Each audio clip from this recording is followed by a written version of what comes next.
여호와께서 내 음성과 내 간구를 들으심으로 내가 그를 사랑하는도다. 우리의 음성을 들으시고 우리의 간구에 귀를 기울이시는 전능하신 아버지 하나님, 오늘 이 밤 3일밤 성회로 모였습니다. 예배로 주님께 나아갑니다.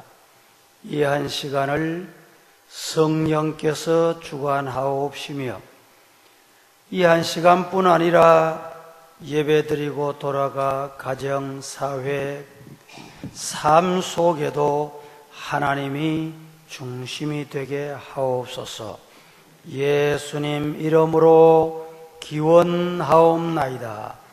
아멘. 288장.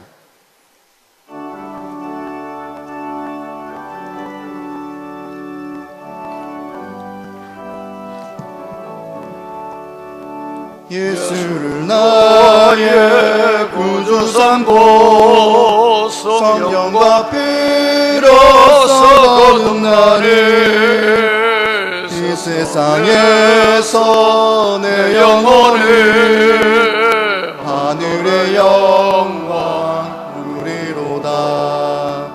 이것이 나의 간증이요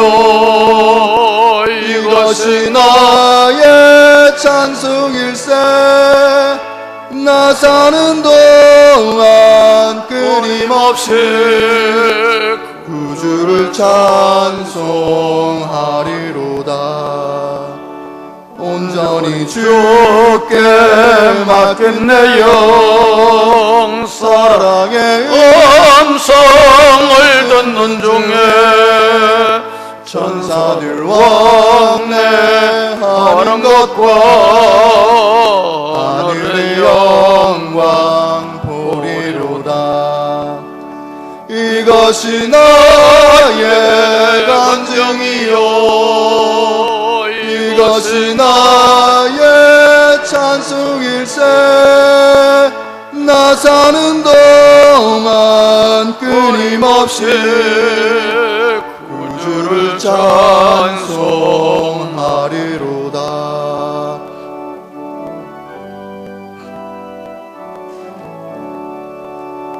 주 안에 기쁨 누림으로 마음의 풍랑이 잠잠하니 세상과 나는 남곳 없고 구속한 주만 보이도다. 이것이 나의 간증이요 이것이 나의 찬송일세. 나 사는 동안 끊임없이 구주를 찬송하리로다.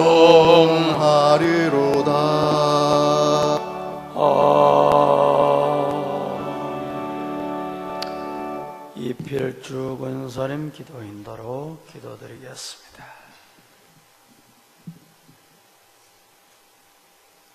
사랑과 은혜가 풍성하신 하나님 아버지, 오늘 또 3일밤 예배를 드릴 수 있도록 은혜를 베풀어 주시니 감사합니다. 우리의 예배를 받으시고 영광 받아 주시옵소서. 주님, 3일 동안도 말씀대로 행하지 못한 연약한 저희들에게 긍휼을 베풀어 주셔서 하나님께 기쁨을 드리는 삶이 되게 하옵소서. 우리 교회를 사랑하시는 하나님 아버지, 세워주신 담임 목사님께 성령 충만 주셔서 말씀과 성령이 충만한 교회, 사랑이 넘치는 교회가 되게 하심을 감사합니다. 저희들이 말씀 앞에 엎드려져서 겸손하고 온유하며 예수님의 사랑 안에서 아름다운 섬김으로 작은 일에도 순종을 잘하는 은혜를 입혀 주시옵소서. 세상 가운데서도 말씀 안에서 승리할 수 있는 지혜와 능력을 주셔서 예수님 사랑을 전가하는 전도자의 삶이 되게 해 주시옵소서. 능력 주시기를 원하시는 하나님 아버지, 온 성도들이 쉬지 말고 기도하여 오순절 성령을 받게 하시고 전도하며 선교할 때 주님의 기쁨이 되게 해 주시옵소서. 주일학교가 성장케 하옵소서. 대학부 청년부가 부흥하게 해 주시옵소서. 청년부 수련회, 대학부 비전 트립에 성령 충만한 은혜를 부어주세요. 세계 곳곳에서 선교하는 선교사 가정을 눈동자같이 지켜주시며 온 성도들의 가정에 복을 주시고 병원에서 가정에서 투병 중인 연약한 성도들을 주님 품에 품어주시옵소서. 이 시간 말씀을 전하시는 이상윤 목사님, 말씀을 잘 전하시도록 성령님 친히 간섭해 주시옵소서. 이 남전도회가 찬양을 드립니다. 마음과 뜻과 정성을 다하여 기도하며 준비한 찬양을 받으시고 영광 받아 주시옵소서. 감사하오며 예수님 이름으로 기도합니다. 아멘. 아멘.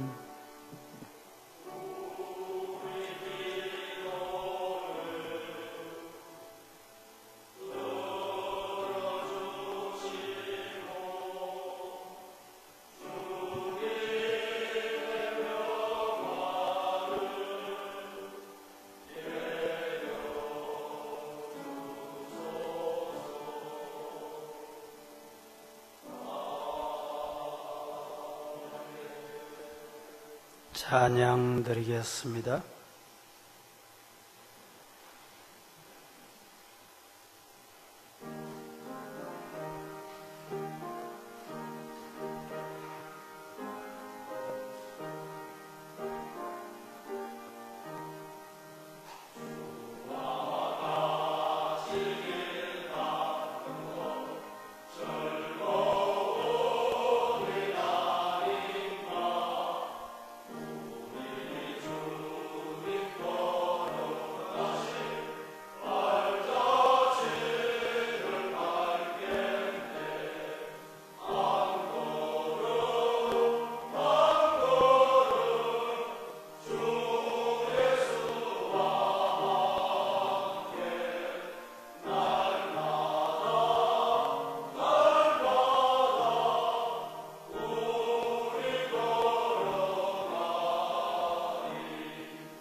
아멘.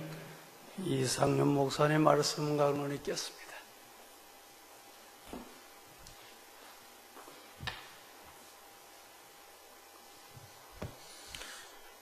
성경 말씀 마가복음 12장 1절에서 12절까지 말씀을 함께 교독하도록 하겠습니다. 신약성경 제가 가진 성경 75면에 있는 마가복음 12장 1절에서 12절까지 말씀 함께 교독하겠습니다. 제가 먼저 1절 말씀을 봉독해 드리겠습니다. 여호와께서 비유로 그들에게 말씀하시되 한 사람이 포도원을 만들어 산 울타리로 두르고 줍지 않은 틀을 만들고 망대를 지어 농부들에게 새로 주고 타국에 갔더니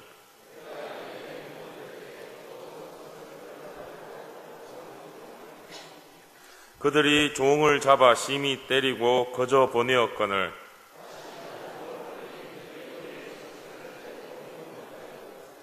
또 다른 종을 보내니 그들이 그를 죽이고 또 그 외 많은 종들도 더러는 때리고 더러는 죽인지라.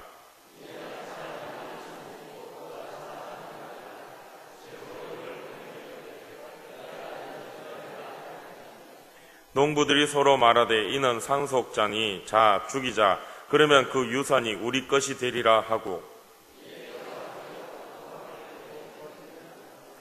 포도원 주인이 어떻게 하겠느냐 와서 그 농부들을 진멸하고 포도원을 다른 사람에게 주리라.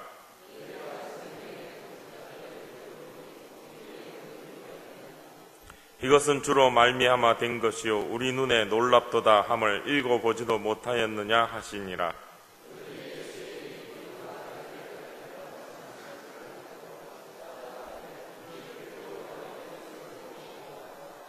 아멘. 우리가 흔히 자주 쓰는 사자성어 가운데 적반하장이라는 말이 있습니다. 이 적반하장의 의미를 살펴보면 먼저 그 뜻이 도둑 적자에 돌이킬 반, 꾸짖을 하, 지팡이 장 이런 뜻을 갖고 있는 것으로 풀이를 하면 도둑이 도리어 몽둥이를 든다라는 뜻을 갖고 있습니다. 즉 도둑놈이면 도둑놈답게 죄를 지었기 때문에 도망가는 게 맞는데 이치인데 이 도둑놈이 되려 몽둥이를 들고 주인 원래 물건 주인에게 달겨둔다는 그런 의미입니다. 그게 바로 적반하장이라는 의미죠. 우리가 비슷한 의미를 갖고 있는 말로 주객전도라는 말도 있습니다. 주인과 객이 바뀌었다는 것이죠. 주인이 주인 노릇해야 되는데 오히려 주인이 나그네 손님 입장이 되고 손님이 나그네가 주인 노릇하는 그런 모습을 보이고 있습니다. 그리고 또 우리 옛날 속담 가운데 재밌는 속담이 있죠. 방귀 낀 놈이 오히려 성낸다고요. 냄새를 풍겼으면 조용하게 미안하다 하고 그렇게 있어야 될 텐데 되려 방귀 끼고 냄새를 풍긴 사람이 큰 소리 치면서 뭐가 잘못됐냐고 그렇게 적반하장의 모습을 보인다는 것이죠. 이 세 가지 적반하장, 또 주객전도, 또 방귀 낀 놈이 성낸다 이런 말은 이 상황이 그러면 안 되는 상황임에도 불구하고 되려 큰소리 칠 수 없는 입장의 사람이 오히려 큰소리 치면서 그렇게 주위 사람들을 억누르는 그런 모습을 보여주고 있는 것입니다. 제가 왜 이 말씀들을 먼저 꺼내느냐 하면 오늘 이 본문의 말씀이 바로 이 사자성어 말씀과 똑같다는 의미입니다. 적반하장의 모습, 주객전도의 모습, 또 방귀 낀 놈이 되려 성내는 그런 모습이 바로 오늘 본문 마가복음 12장 1절에서 12절까지 말씀 가운데 예수님의 비유 가운데 들어있다는 것입니다. 그러면 도대체 어떤 내용이 그런지 한번 구체적으로 살펴보겠습니다. 어떤 한 사람이 포도원을 만들었습니다. 포도 농장을 만들었다는 것이죠. 밭을 갈고 산울타리를 만들고 또 포도즙을 짜는 틀을 만들고 또 지키고 또 농부들이 실 망대를 만들어서 그렇게 이 포도원 농사를 만들고 조성하였습니다. 이 포도원의 규모는 그냥 조그만 그런 바닷마지기 정도 그 정도가 아닌 큰 포도원이었다는 것이죠. 요즘 치면 그냥 동네 조그만 구멍가게 수준이 아니라 큰 공장을 이룬 대기업 정도의 수준이 될 수 있다는 것이죠. 큰 규모의 포도원을 만들었습니다. 그렇게 포도원을 만들고 이제 농부들에게 포도 농사를 짓도록 일을 맡겼습니다. 그런데 어떤 이유에서인지 이 포도원 주인이 외국으로 출타를 하게 되었습니다. 먼 길을 떠나게 되었다는 것이죠. 요즘은 이 통신기술이나 교통이 발달해서 외국도 미국 같은 경우에도 비행기 타면 12시간 하루 정도면 갔다 올 수 있는 그런 거리가 되고 또 요즘 통신들 이 스마트폰 전화기 또 인터넷이 얼마나 발달됐습니까? 예전에 그저 이렇게 편지 보내면 몇 달씩 그렇게 걸리던 것이 요즘은 전화하면 실시간으로, 그것도 얼굴을 맞대가면서 그렇게 통화하며 또 상황을 보고받을 수 있는 그런 시대가 되었지만, 예수님 당시 이 시대에 외국에 나갔다 그러면 연락하는데 적어도 며칠, 몇 주일, 몇 달이 걸리는 그런 시대에 있었다는 거죠. 이 주인이 얼마나 먼 거리에 외국에 갔는지는 알 수 없지만 오랜 기간 아마 외국으로 떠나 있는, 아니 어쩌면 다시는 돌아올 수 없는 그런 상황의 모습들도 있을 수 있다는 것이죠. 당시에 이런 모습들이 간혹 있었다는 것입니다. 이런 큰 규모의 포도원을 조성하려고 그러면 부자였을 것입니다. 근데 여러분, 지금 이 이스라엘의 당시의 현실 상황이 어떻습니까? 로마의 식민지에 있다는 것이죠. 로마의 지배를 받고 있다는 것입니다. 우리나라도 일제의 그런 식민지 하에 세월을 지냈습니다. 바로 내일이 그 일제로부터 해방된 광복절이죠. 60여 년 전에 그런 일본의 압박을 받았는데, 그 일제시대 때 여러분 어떻습니까? 그 당시에 부자들은 어떤 사람들이었습니까? 일본 사람들이 부자였죠. 아니면은 그 일본 사람들한테 잘 보인 그런 사람들이 부자였을 거란 말이죠. 그러니까 지금 이 이스라엘의 상황도 그와 비슷하였을 것이라는 것이죠.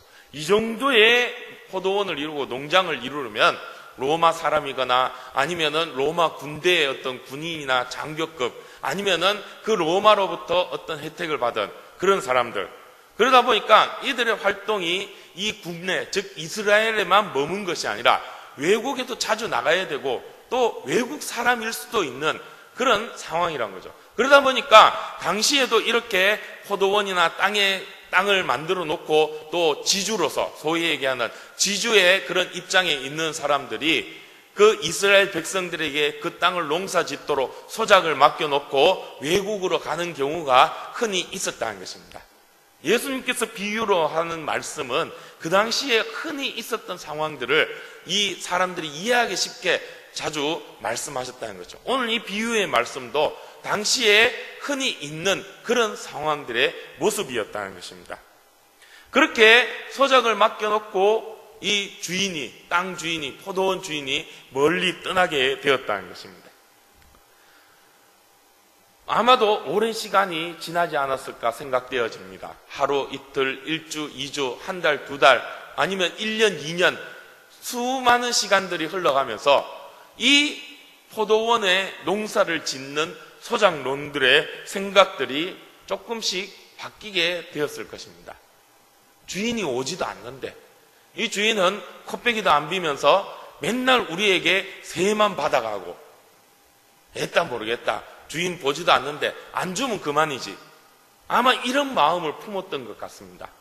그러다 보니까 주인이 세를 받으러 보낸 그런 종들을 때로는 때려 쫓아보내고, 또 때로는 머리에 그 상처를 내고 능욕하였다라고 또 4절 말씀에 나오는데, 이 머리에 상처를 냈다 하는 것은 머리를 빡빡 밀었다는 것입니다. 이 머리를 빡빡 밀었다는 건 당시에 아주 큰 수치입니다. 전쟁에 진 사람들, 포로들, 이런 사람들에게 머리를 빡빡 밀게 만들었다는 것이죠. 지금 그런 모습이란 거죠. 그 종들에게 머리에 상처를 냈다는 건 머리를 빡빡 밀어서 보냈다는 것입니다. 이거는 이 주인에게 말하자면 선전포고를 하는 겁니다. 난 더 이상 당신에게 세를 줄 수 없습니다. 우리는 더 이상 당신의 이 땅을, 우리가 당신에게 이 땅 주인으로서의 그 지위를 우리는 인정할 수 없습니다. 바로 이런 의미인 것입니다. 그리고 심지어는 그 세를 받으러 온 종을 죽이기까지 하였다는 것이죠. 이 엄연히 이 주인에게 대한 정말 큰 반항이 아닐 수 없습니다. 그 주인을 주인으로 인정할 수 없는 그런 모습을 보이고 있다는 것이죠. 그러다 보니 급기야 주인은 이제 마지막으로 보낼 사람을 보냅니다. 그가 바로 주인의 아들이라고 말씀하고 있습니다. 그 아들이 세를 받으러 갔는데, 그런데 이 농장에 일하는 일꾼들, 이 소작농들이 급기야는 그 아들까지도 죽여버렸다는 것입니다. 세를 줄 수 없다는 것이죠. 주인을 주인으로 도저히 인정하지 못하겠다는 것입니다. 그야말로 그 주인에 대한 전쟁을 선포하고 있는 것이죠. 이 주인이 그것을 보고 어떠했을까요? 마음 좋아가지고 아이고 그래 그 농장 너가 다 해보라. 나는 더 이상 그 농장에 대해 소유권을 행사하지 않겠다. 이렇게 아주 착한 주인이었을까요? 그렇지 않았죠. 그럴 수가 없죠. 아들까지 죽은 입장에서 그 노인이 그렇게 마음 좋게 아이고 그래 너가 해라 이렇게 할 수는 없다는 거죠. 급기야 주인이 와서 그 농부들을 전부 다 진멸하고 포도원을 다른 사람에게 주겠다라고 말씀하고 있는 것입니다. 진멸해버린다는 것이죠.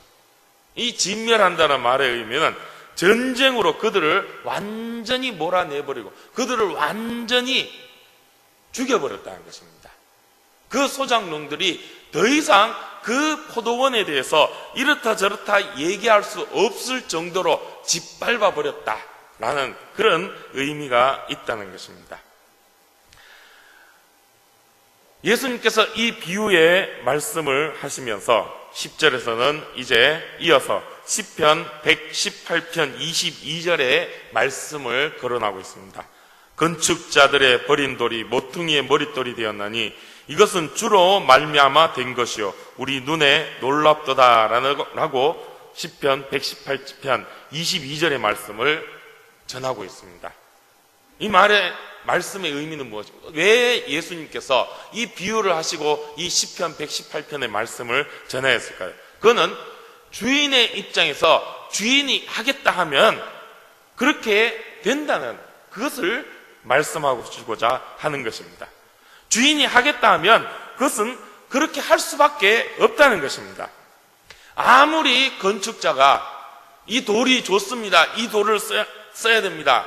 그리고 이 돌은 쓸 수 없습니다. 이 돌은 도저히 주추로 사용할 수 없습니다. 라고 할지라도 주인이 이거 써라 그러면 쓰는 겁니다. 왜 그렇습니까? 주인이니까요. 내가 이 건물의 주인인데 내가 살 집이고 내가 쓸 집인데 내가 하겠다는데 네가 웬 말이냐?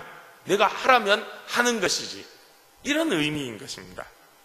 주인이기 때문인 것이죠. 그것이 옳든지 그르든지 일단 옳고 그름의 판단을 제쳐놓더라도 주인이 하겠다고 하면 거기에 대해서 누구라도 반대할 수가 없다는 것입니다. 주인이기 때문인 거죠. 이건 내 것이기 때문에 내 마음대로 하겠다는데 누가 뭐라 뭐 이래라 저래라 그게 아니다 맞다 얘기할 수가 없다는 것입니다. 주인이 하겠다면 할 수 있다는 것이죠. 포도원도 마찬가지일 것입니다. 이 비유의 말씀도 마찬가지일 것입니다. 포도원 일꾼들이 아무리 이 포도원이 자기들 것이라고 이런저런 뭐 법원에 가서 뭐 소송을 걸고 주변 사람들에게 이런저런 하소연을 하고 뭐 어떻게 저렇게 이런저런 활동을 하고 어떻게 할지라도 아무리 이 포도원 일꾼들이 그 세를 받으러 온 종들을 쫓아내고 심지어는 죽이기까지 하고 심지어는 그 아들까지 죽일지라도 주인이 이건 내 거다 그러면은 그만인 것입니다. 이 포도원 일꾼들이 아무리 이 주인이 세가 높아서 도저히 이 세를 우리는 줄 수 없습니다. 얼굴도 안 보이는데 이거 이 오랜 세월 동안 우리가 세 주면서 이렇게 살 수 없습니다. 아무리 이런저런 변명을 하고 또 한거를 하고 또 그렇게 또 따지고 든다 할지라도 주인이 이건 내 거다. 너희들 세 내라. 너희들 비껴라. 라고 한다면 비낄 수밖에 없고 세를 낼 수밖에 없는 것입니다.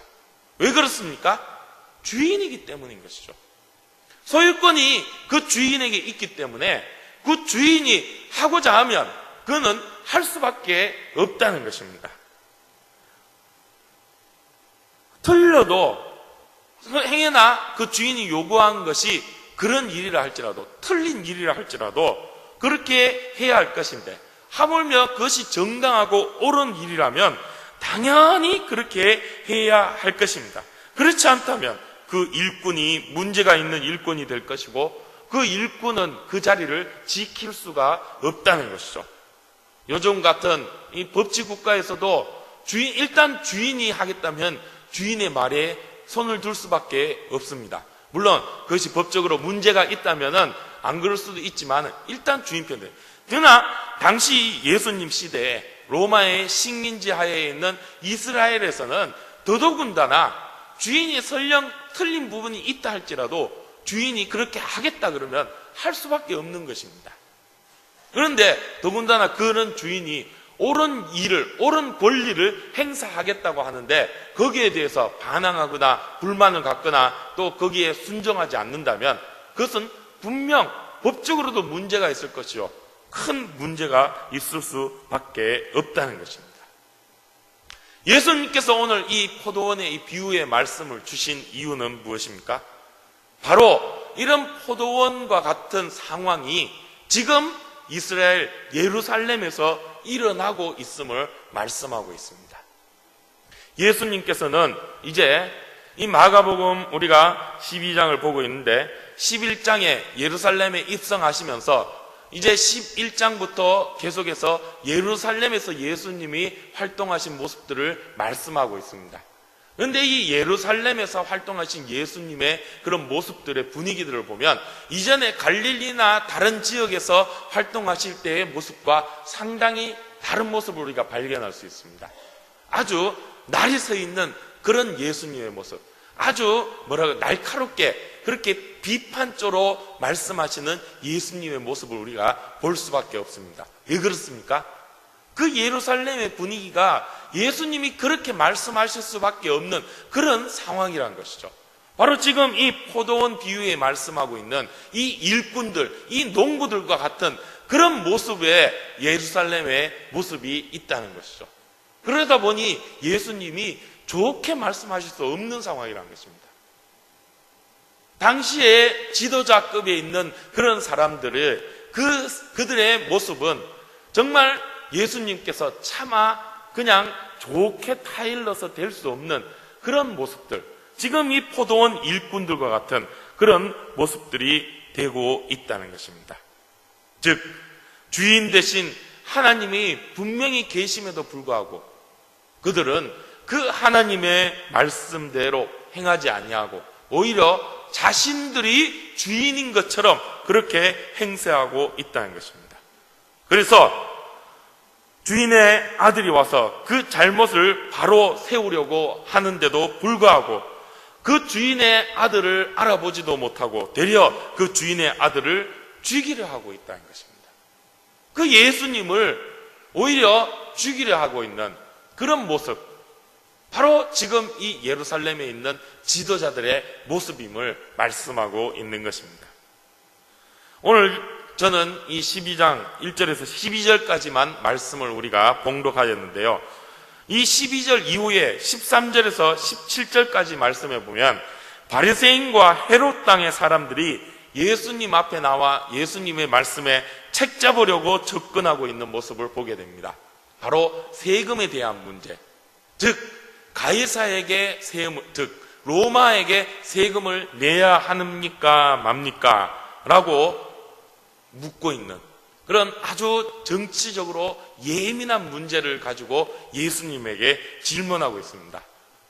오늘 13절에 보면 그것이 예수님을 책잡으려고 하는 행동이라고 분명히 먼저 말씀하고 있습니다. 그리고 또 이어서 18절에서 27절까지 해서 보면 사두개인들이 등장합니다. 그들이 또 예수님에게 나와서 묻습니다. 부활에 대한 질문을 묻고 있다는 것이죠. 사두개인들은 부활을 믿지 않습니다. 그런데 예수님께서 그 부활에 대해서 어떻게 접근하고 이야기하는가, 그거를 책잡아서 어떻게 해서는 예수님에게 불리한 입장을 만들고 예수님을 어떻게 해서든 잡아놓고 또 그 예수님을 죽이고자 하는 마음을 갖고 예수님에게 이런 질문들을 던지고 있다는 것이죠. 겉모습은 그냥 예수님에게 궁금한 것을 질문하기 위해서 온 것처럼 하고 있지만 그들의 속내에는 마치 양을 잡아먹고자 하는 이류와 같이 이빨을 드러내고 예수님을 핥히고자 하는 그런 심성을 가지고 예수님에게 나오고 있다는 것입니다. 바리새인들, 사두개인들, 또 헤롯의 무리들, 그리고 또 그 당시 예수님 시대에는 에스네파, 또 열심당원, 이런 부류의 사람들이 있었습니다. 그들은 저마다 자기들의 입장이 옳다고, 저마다 자기들이 하나님을 가장 잘 섬기고 또 이스라엘을, 자기 민족을 가장 사랑하고 가장 옳은 길로 인도할 사람들이다 라는 그런 입장을 표명하고 있습니다. 그런데 당시 이 로마가 이스라엘을 지배하면서, 로마가 참 세계 전체를 그 당시에 지배하고 또 다스리고 있었죠. 많은 나라들을 다스리고 있는데 그 많은 나라들 가운데 가장 골치 아픈 나라가 바로 이스라엘이라고 합니다. 많은 민족들을 다스려봤지만 로마뿐만 아니라 그 이전에 헬라의 시대나 아니면 바빌론 시대나 또 페르시아, 바사 시대나 아수르 시대나 이 당시에 역사적으로 세계를 지배하며 정복하면서 그 통치하였던 많은 나라들이 많은 지역들을 다스려 봤지만 제일 골치 아파한 민족들이 바로 이스라엘 민족들이라는 거죠. 하나님을 믿는 그 독특한 신앙관과 또 뭐 짓불도 없으면서 자존심은 오만상 강하다는 거죠. 그냥 대충 다른 나라들 같으면 대충 뭐 이렇게 한번 꿀밤 한 대 툭 치면은 아이고 잘못했습니다 하고 고개 숙이고 이렇게 기어 들어오는데, 이 이스라엘 민족들은 꿀밤 갖고 되지도 않고 회초리 들고 몽둥이 들고 아무리 때려도 말을 더듬지 않는다는 것입니다. 도무지 독특한 그런 그들의 신앙관과 그런 민족성이 참 지배하기 애매한, 그렇다고 해서 뭐가 이렇게 큰 뭐 나라를 이루고 뭐 힘이 세고 이런 것도 아닌데 그렇게 다스리기 애매하고 힘든 민족이 이스라엘 민족이었다는 것이죠. 로마가 그래서 그렇게 골치 아픈 이 이스라엘 민족을 지배하기 위해서 로마가 정치적으로 그들의 그 당파들을 이용하고 있다는 것이죠.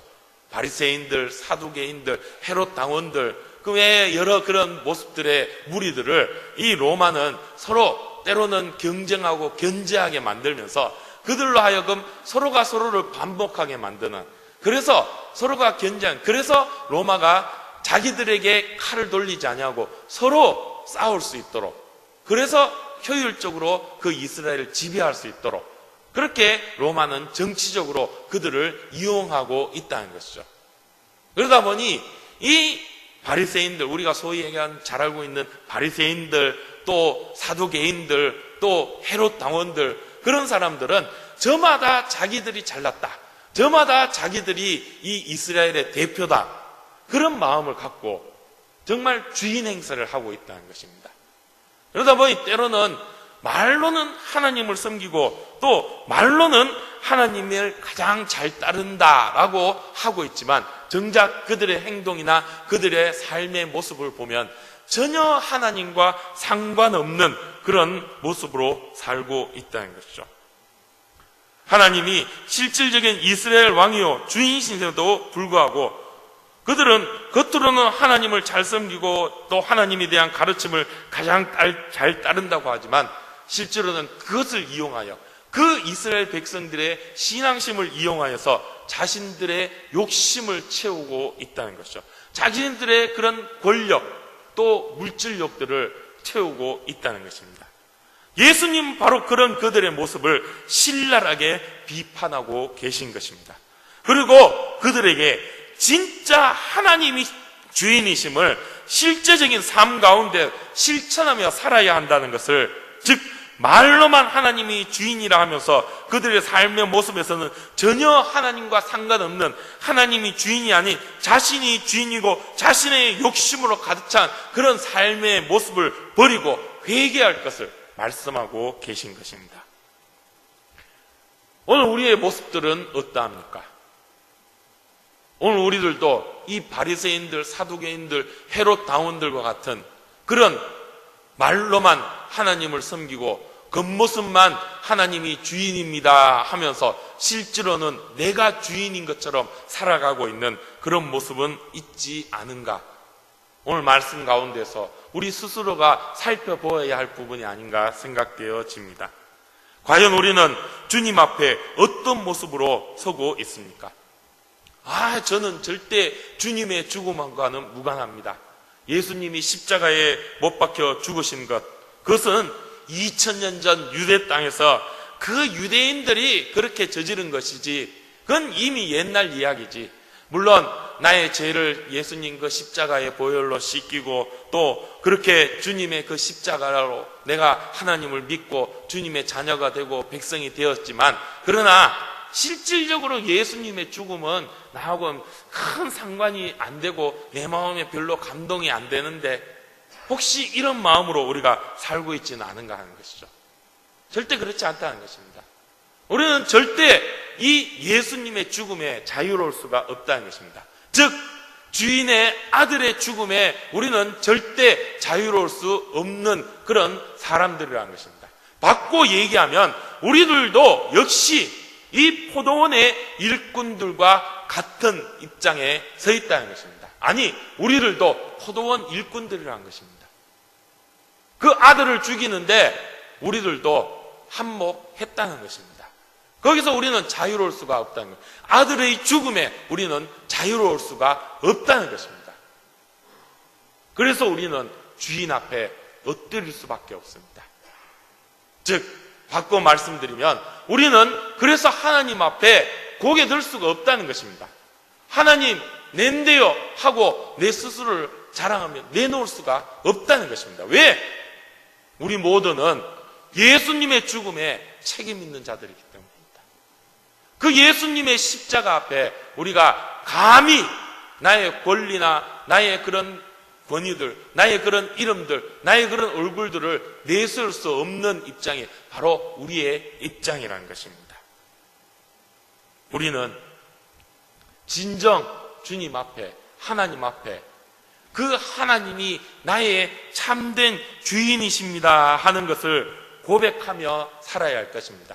그저 입으로만 고백하는 것이 아니라 진정 나의 삶 속에서 이렇게 하나님이 나의 주인 되십니다 하는 것을 드러내고 나타내는 그런 참된 믿음의 삶을 살아야 한다는 것이죠. 나의 모든 것 다 내려놓고 주님 앞에 무릎 꿇는 그런 모습이 있어야 한다는 것이죠.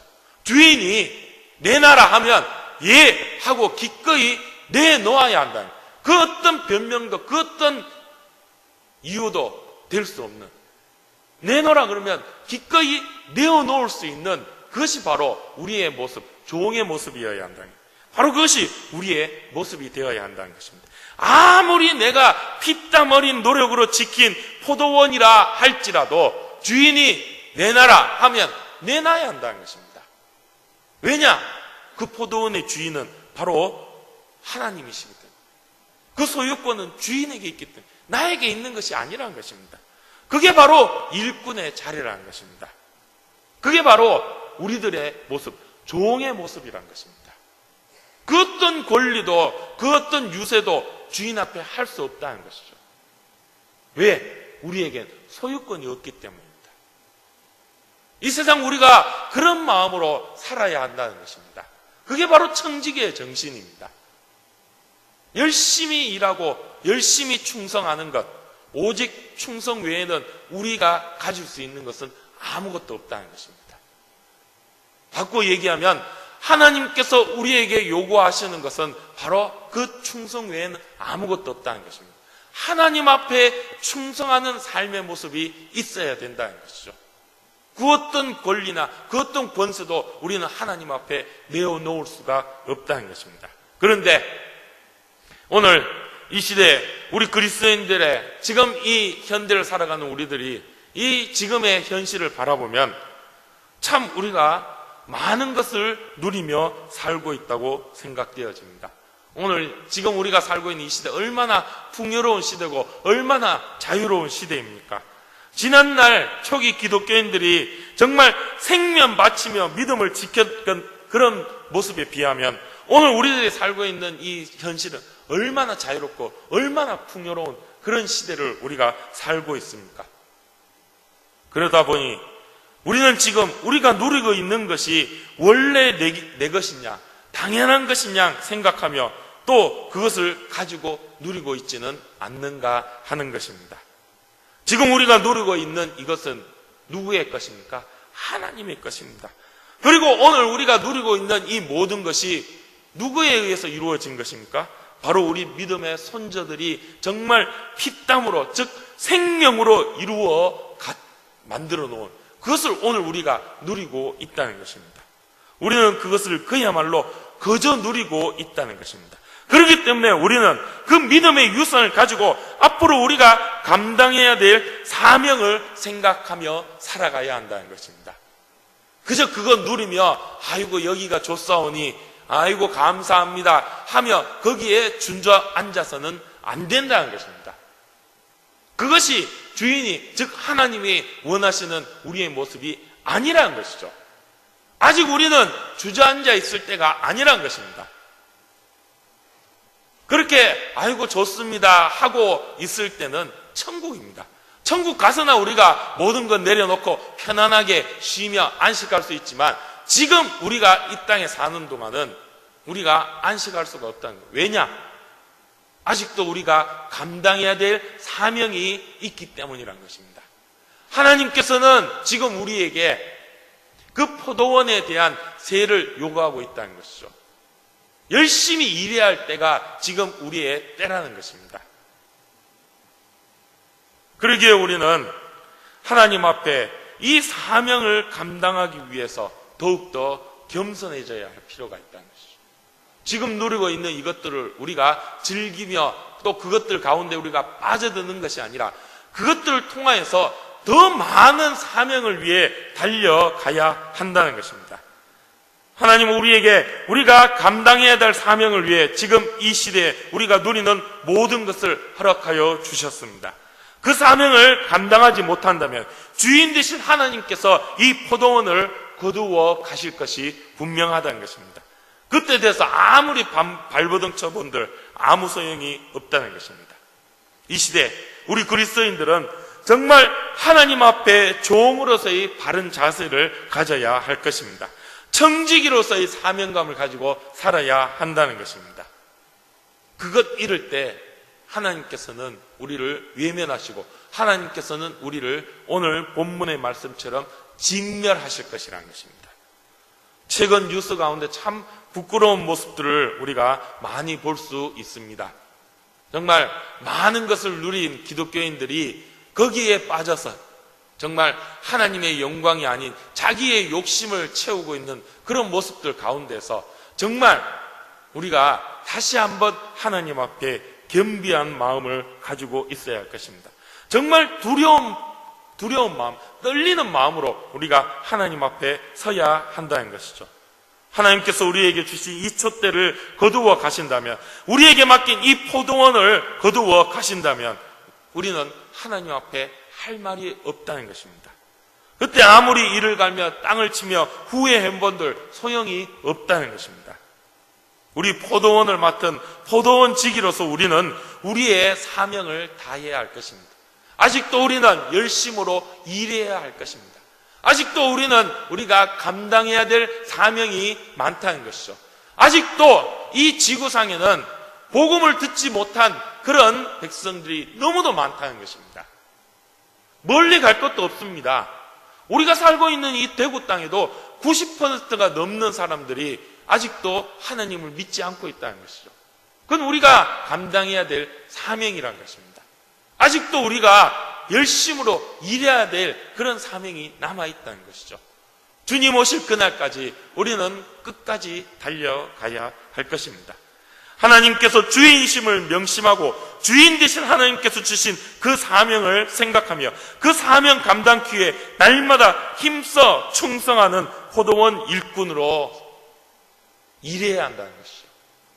그래서 주님 다시 오신 그날 우리가 주님 앞에 섰을 때 주님께서 착하고 충성된 종아 네가 참으로 잘하였구나 라고 칭찬받는 저와 여러분 우리 모든 서부의 성도들이 되기를 축복합니다. 그날까지 우리가 지금 가지고 있는 우리가 지금 누리고 있는 이 풍요로움을 그 가운데 우리가 빠져드는 것이 아니라 그것을 통하여서 더 큰 사명을 위해 달려가고 하나님 앞에 영광이 되는 정말 일꾼으로서 끝까지 충성할 수 있는 우리 서부의 모든 성도들이 되시기를 주님 이름으로 축복합니다. 기도하겠습니다. 하나님 아버지 은혜를 감사합니다. 진실로 우리에게 포도원을 맡겨주시고 또 우리로 하여금 일하게 하여 주심을 감사합니다. 그 포도원 하나님 것임을 우리가 명심하게 하여 주시옵고, 정말로 우리가 열심으로 주님 앞에 충성할 수 있도록 주님 우리 마음을 붙잡아 주시고 우리의 믿음을 더하여 주시고, 혹이라도 우리 가운데 주인 행세하고자 하는 교만한 마음, 욕심된 마음 있지 않은지 스스로 하나님 앞에 겸비하며 다시 한번 겸손히 엎드리고 주인 되신 하나님의 영광을 위해 충성하게 하여 주시옵소서. 하나님 우리에게 주신 사명을 감당하기 위해 더욱더 열심으로 달려가는 저희들 우리 서부교회가 되게 하여 주시옵소서. 예수님의 이름으로 기도드리옵나이다. 아멘.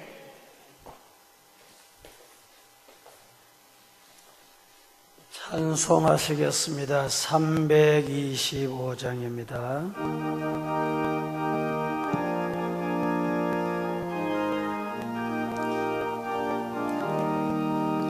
예수가 함께 계시니 시험이 오나 겁없네.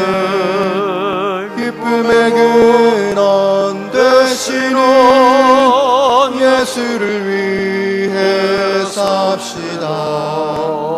날마다 주를 섬기며 언제나 주를 그리고 그 사랑 안에 살면서 딴 길로 가지 맙시다. 이 세상 사는 동안에 주의를 전파하면서 무한한 복락 주시는 예수를 위해 삽시다. 날마다 주를 섬기며 언제나 주를 그리고 그 사랑 안에 살면서 딴 길로 가지 맙시다.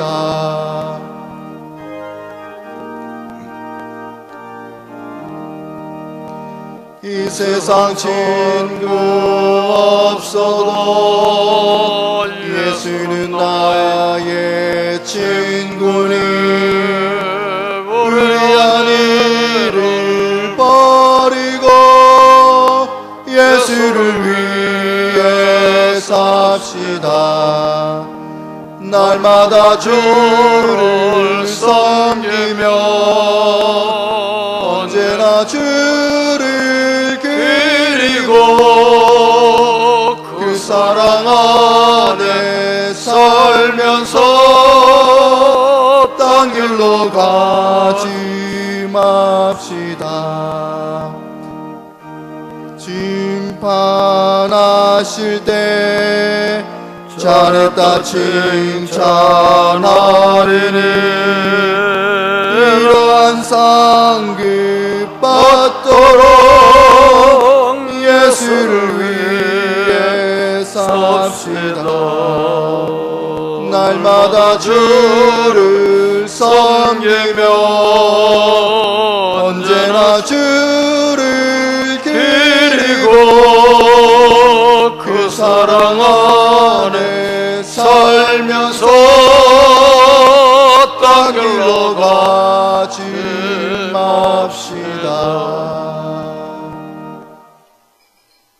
정화정 집사님 1000번째 드렸습니다. 대학부 비전 트립이 진행되고 내일부터 청년의 수련회가 있습니다. 위에서 관심과 기도가 있으시기 바랍니다. 기도드리겠습니다. 지금은 우리 주 예수 그리스도의 은혜와 하나님의 크신 사랑과 성령의 인도하심이 오늘 또 주 안에서 우리의 주인 되시는 그분의 마음에 흡족한 아름다운 사명 다하는 저들 되기를 원하는 종들에게 또